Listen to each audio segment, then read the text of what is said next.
அதே நேரம் இந்த விமானத்தில் தொழில்நுட்ப ரீதியாக இதுவரை எந்த விதமான எந்திர கோளாறும் இருந்ததாக தெரியவில்லை. என்ஜினில் ஏற்பட்ட கோளாறு என்பது பறவைகள் மோதியதால் ஏற்பட்ட கோளாறு என்றுதான் சொல்லியிருக்கின்றார்கள். அதே நேரம் விமான நிலையத்தின் அதிகாரிகள் இந்த விபத்து தொடர்பான காரணங்களை ஆய்வுக்கு உட்படுத்தும் பொழுது இதற்கு முன்பாக இந்த விமானத்தில் பயணம் செய்து வந்தவர்கள் தொடர்பான அந்த விவரங்களை பெற்று அவர்களிடமும் கேட்டு கருத்துக்களை பெற்றுக் கொண்டிருப்பதாக தெரிய வந்திருக்கின்றது. 11 ஆண்டுகளாக சேவையாற்றி வரக்கூடிய இந்த விமானம் அகமதாபாத்திற்கு டெல்லியில் இருந்து வந்ததாக சொல்லப்படுகின்றது. எனவே டெல்லியில் இருந்து அகமதாபாத்துக்கு இந்த விமானத்தில் வந்தவர்கள் விமானத்தில் ஏதேனும் வழக்கத்திற்கு மாறான அம்சங்களை எதிர்கொண்டார்களா, விமானத்தினுடைய எந்திரங்களில் இருந்து வரக்கூடிய அந்த சத்தங்கள் அல்லது விமானத்தை இயக்கும் பொழுது வேறு ஏதேனும் தாமதங்கள் ஏற்பட்டனவா, ஏசி உள்ளிட்டவை எல்லாம் முறையாக இயங்கினவா என்பது உள்ளிட்ட விவரங்களை இந்த விமானத்தில் இந்த விபத்து ஏற்படுவதற்கு முன்பாக வேறு நகரங்களிலிருந்து அகமதாபாத்தை வந்தடைந்தவர்களை முன்வைத்து அந்த கேள்விகள் எல்லாம் எழுப்பப்பட்டு வருகின்றன. விமானத்தினுடைய பாகங்கள் உடைந்து சிதறி கிடக்கக்கூடிய காட்சிகளை பார்க்கின்றோம். அவை அனைத்துமே இரும்பு பாகங்கள் உட்பட சிமெண்ட் கட்டுமானங்கள், அது மட்டுமல்லாமல் விமானத்தினுடைய எந்திர பாகங்கள் என்று பலவும் அங்கு சிதறி கிடக்கக்கூடிய காட்சிகளை பார்க்க முடிகின்றது. இந்தியா எதிர்கொண்ட ஒரு மோசமான ஒரு விபத்து இது என்று குறிப்பிடப்படுகின்றது. இதற்கு முன்பாக ஒரு சில ரயில் விபத்துகள் இதே போன்று ஒட்டுமொத்த தேசத்தையும் சோகத்தில் ஆழ்த்தி இருந்தாலும் நம்முடைய வான் எல்லைக்குள் நம்முடைய நாட்டை சார்ந்த நிறுவனத்தினுடைய விமானத்தில் நம்முடைய நாட்டவர்கள் அதிகமாக பயணித்திருக்கக்கூடிய ஒரு விமானத்தில் ஏற்பட்டிருக்கக்கூடிய இந்த விபத்து என்பது ஒட்டுமொத்த இந்திய மக்களுக்கும் ஒரு மிகப்பெரிய துயர செய்தியாக வந்து முடிந்திருக்கின்றது. அந்த அடிப்படையில் தான் எஞ்சிய நபர்களை எப்படியேனும் காப்பாற்றிவிட மாட்டார்களா என்பதற்கான வேண்டுதல்களை இந்திய மக்கள் ஒட்டுமொத்தமாக முன்வைத்துக் கொண்டிருக்கின்றார்கள். இதுவரை பார்த்தோம் என்றால் 170 பேர் இதுவரை உயிரிழந்து விட்டார்கள் என்பது உறுதி செய்யப்பட்டிருக்கின்றது. எனவே மேலும் ஒரு 72 பேர் வரை மருத்துவமனையில் இருக்கக்கூடும் என்று தெரிய வந்திருக்கின்றது. அவர்களில் அனைவரும் அந்த ஒரு 70 முதல் 72 நபர்கள் இருக்கலாம் என்று தெரிய வருகின்றது. அவர்கள் எப்படியேனும் உயிர் பிழைத்து வர மாட்டார்களா என்ற ஒரு வேண்டுதலை பல்வேறு நபர்களும் முன்வைத்து வருகின்றார்கள். பல்வேறு மாநிலங்களை சார்ந்த முதலமைச்சர்கள் தங்களுடைய அந்த பதிவினை வெளியிட்டிருக்கின்றார்கள். தொடர்ந்து அந்த பகுதியிலே மேலும் தீச்சம்பவங்கள் ஏற்பட்டுவிடக் கூடாது என்பதற்காக தீயணைப்பு படை வீரர்கள் தீயினை அணைத்தபடி இருக்கின்றார்கள். அதே போன்று அருகில் இருக்கக்கூடிய மருத்துவமனைகளில் தான் அந்த உடல்கள் எல்லாம் வைக்கப்பட்டிருக்கின்றன. அதே போன்று தீக்காயம் அடைந்தவர்களுக்கான சிகிச்சையும் அருகில் இருக்கக்கூடிய மருத்துவமனையில் தான் அறிவிக்கப்பட்டிருக்கின்றன. ஆபத்து நேரத்தில் வழங்கக்கூடிய அந்த சமிக்கை தொடர்பான விவரங்களையும் நாம் பார்க்கின்றோம். விமானம் புறப்பட்ட உடனே அந்த விமான நிலையத்தினுடைய கட்டுப்பாட்டு அறையுடன் தான் தொடர்பில் இருப்பார். அதிலும் குறிப்பாக விமானம் தனக்கு என ஒதுக்கப்பட்டிருக்கக்கூடிய அந்த குறிப்பிட்ட உயரத்தை சென்றடைவதற்கு முன்பாக தொடர்ந்து விமானி கட்டுப்பாட்டு அறையில் இருக்கக்கூடிய பணியாளர்களுடன் தொடர்பில் இருப்பால் அவர்கள் தரக்கூடிய தரவுகள் அடிப்படையில் தான் விமானத்தை கொஞ்சம் கொஞ்சமாக உயரம் கூட்டுவார்கள். இந்த விமானம் 800 அடி என்னும் பொழுது அது விமான நிலையத்தினுடைய ஓடுதள பாதையில் இருந்து புறப்பட்டு ஒரு குறிப்பிட்ட தூரம் சென்ற பிறகு ஏற்பட்டிருக்கலாம். அதே போன்று இறந்தவர்களுடைய உறவினர்கள் கதறி அழக்கூடிய அந்த உருக்கமான காட்சிகளையும் நாம் பார்த்து கொண்டிருக்கின்றோம். அகமதாபாத்தை சார்ந்த ஏராளமானோர் அந்த விமானத்திலே பயணம் செய்திருக்கின்றார்கள். விமான விபத்து ஏற்பட்ட செய்தி அறிந்து விமானத்தில் பயணித்தவர்களுடைய உறவினர்கள் அங்கு குவிந்திருப்பதை பார்க்க முடிகின்றது. ஏனென்றால் விமானம் புறப்பட்டு ஒரு சில நிமிடங்களிலேயே இந்த விபத்து ஏற்பட்டிருக்கின்றது என்பதில் இருந்தே ஒரு செய்தியை புரிந்து கொள்ள முடியும். விமானத்தில் செல்லக்கூடிய யாரும் தனியாக வந்து விமானத்தில் ஏறி செல்வதில்லை. இந்தியாவும் போன்ற ஒரு நாடுகளில் விமானத்தில் செல்லுகிறார்கள் என்றால் அது ஒரு கொண்டாட்டம் போன்று இருக்கும். குடும்பத்தினர் அனைவரும் வருகை தந்துதான் வழி அனுப்பி வைப்பார்கள். அதை நாம் புரிந்து கொள்ள முடியும். நம்முடைய நாட்டில் இருக்கக்கூடிய அனைத்து விமான நிலையங்களிலும் சென்று பார்த்தோம் என்றால் புறப்பாட்டு பகுதியிலே எப்பொழுதுமே அந்த புறப்பட்டு செல்லக்கூடியவர்களை குடும்பத்தோடு வந்துதான் வழி அனுப்பி வைப்பார்கள். அகமதாபாத்திலும் இன்று அவ்வாறுதான் கிட்டத்தட்ட 240 பேரிலே 170 இந்தியர்கள் இருந்ததாக சொல்லப்படுகின்றது. அந்த இந்தியர்களை எல்லாம் வழி அனுப்பி வைப்பதற்காக அவர்களுடைய குடும்பத்தினர் வந்திருக்கக்கூடும். விமானம் புறப்பட்டு விட்டது என்ற செய்தி அறிந்து விமான நிலையத்திலிருந்து ஒரு சில கிலோமீட்டர்கள் மட்டும்தான் அவர்கள் திரும்பி சென்றிருக்க முடியும்.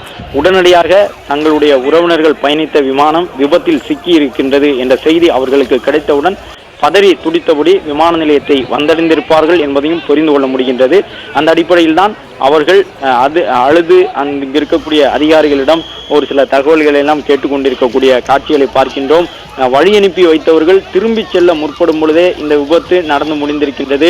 விபத்தில் சிக்கியவர்களுடைய உறவினர்கள் கதறி அழக்கூடிய காட்சிகளை பார்க்க முடிகின்றது. விபத்தில் சிக்கி உயிரிழந்தவர்களுடைய உடல்களை உடனடியாக அடையாளம் காண முடியவில்லை என்று சொல்லி இருக்கின்றார்கள். தீ பட்டதன் காரணமாக தீயில் அனைத்து உடல்களும் வெந்து எரிந்து முடிந்திருக்கின்றன என்று சொல்லப்படுகின்றது.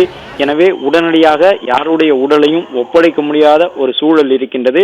மரபணு சோதனை மேற்கொண்ட பிறகுதான் யாருடைய உடல் என்பதை உறுதி செய்துவிட்டு உடல்களை ஒப்படைக்க முடியும் என்பதும் தெரிய வந்திருக்கின்றது. இதுவரை உயிரிழந்த அந்த 170 பேருடைய உடல்களும் பாதுகாப்பாக அவை தனியாக வைக்கப்பட்டிருக்கின்றன மருத்துவமனையிலே. தொடர்ந்து அந்த சிகிச்சைகள் வழங்கப்படுகின்றன. பிரிட்டனை சார்ந்த நபர்கள் என்று பார்த்தோம் என்றால் 53 பேர் இருந்திருக்கின்றார்கள். போர்ச்சுகீசிய நாடுகளை சார்ந்தவர்கள் 7 பேர் அந்த ஏர் இந்தியா விமானத்திலே பயணம் செய்திருக்கின்றார்கள். அவர்களில் பலர் சுற்றுலாவிற்காக வந்திருக்கலாம் என்று சொல்லப்படுகிறது. பிரிட்டனை சார்ந்தவர்கள் அதிக அளவில் இந்தியாவிற்கு சுற்றுலா வருவார்கள். அந்த அடிப்படையில் தான் பிரிட்டன் நாட்டவர்கள் 50க்கும் கூடுதலானவர்கள் இந்த விமானத்தில் இருந்திருக்கின்றார்கள். இந்தியர்கள் என்று பார்த்தோம் என்றால் 169 பேர் இருந்திருக்கின்றார்கள். அவர்களில் 1-2 நபர்களை தவிர மற்ற அனைவருமே இறந்து விட்டார்கள் என்று சொல்லும் விதமாக உயிரிழப்பு எண்ணிக்கை தொடர்ந்து அதிகரித்தபடி இருக்கின்றன.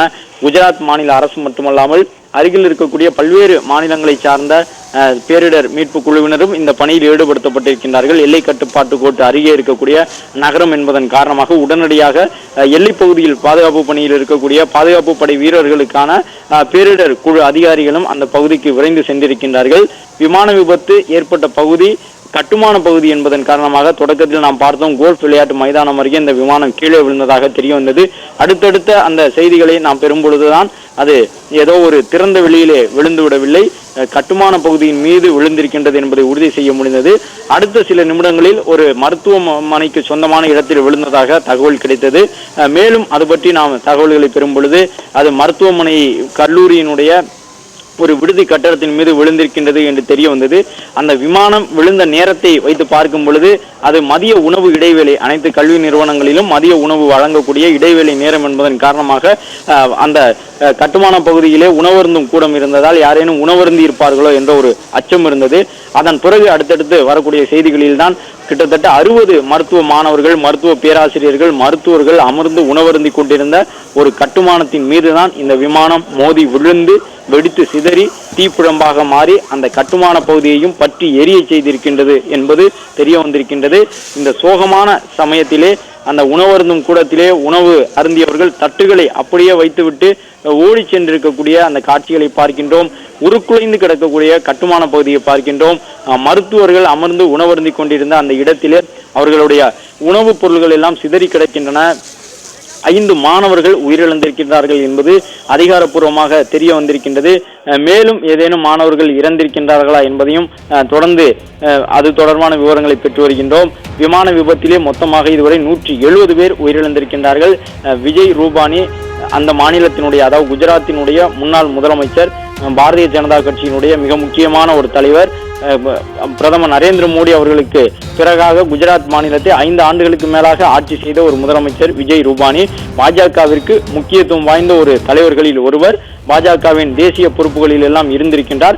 இப்பொழுதும் அந்த மாநிலத்தினுடைய மிக முக்கியமான அரசியல் தலைவராக இருக்கின்றார். அதாவது முதலமைச்சராக இல்லாத சூழ்நிலையிலும் முக்கியமான ஒரு அரசியல் தலைவராக இருக்கின்றார்.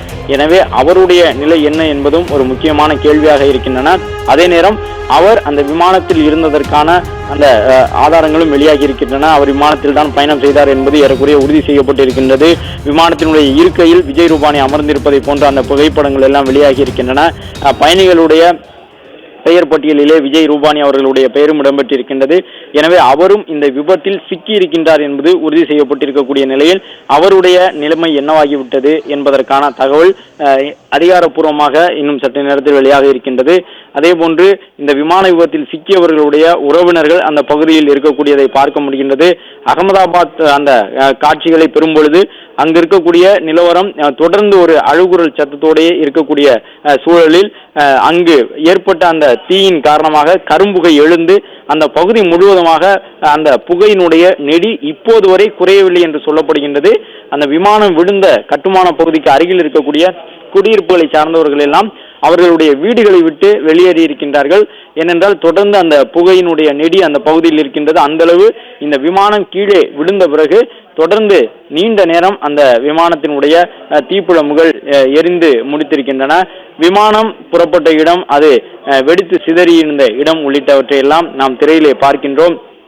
அந்த பகுதியில் கிட்டத்தட்ட 3க்கும் கூடுதலான விமானங்கள் அகமதாபாத்தை நோக்கி வந்து கொண்டிருக்கின்றன. அதன் அருகில் தான் இந்த விமான விபத்து நடந்திருக்கின்றது. கிட்டத்தட்ட 800 அடிக்கும் கூடுதலான உயரத்திலே விமானம் பறந்து கொண்டிருந்த பொழுது இந்த விபத்து ஏற்பட்டிருக்கின்றது.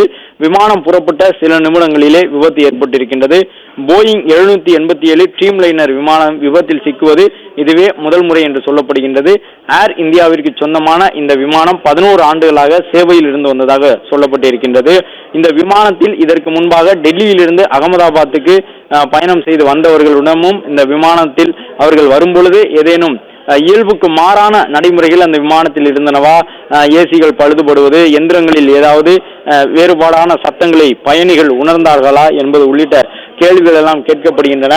அதே நேரம் விமானம் வெடித்து சிதறியிருந்ததில் உயிரிழந்தவர்களுடைய உடல்களை அந்த மாநிலத்தினுடைய முதலமைச்சர், அதிகாரிகள் உள்ளிட்டவர்கள் எல்லாம் பிரேத பரிசோதனை கூடத்திற்கு சென்று அந்த உடற்கூறு ஆய்விற்கு முன்பாக அந்த உடல்கள் அனைத்தும் ஒன்றாக குவித்து வைக்கப்பட்டிருக்கின்றன. மேலும் விமானத்தினுடைய உடைந்து சிதறி கிடக்கக்கூடிய பாகங்களில் மேலும் தீ விபத்து ஏற்பட்டு விடாத வகையிலே தீ அணைக்கக்கூடிய பணிகளும் நடைபெற்று வருகின்றன.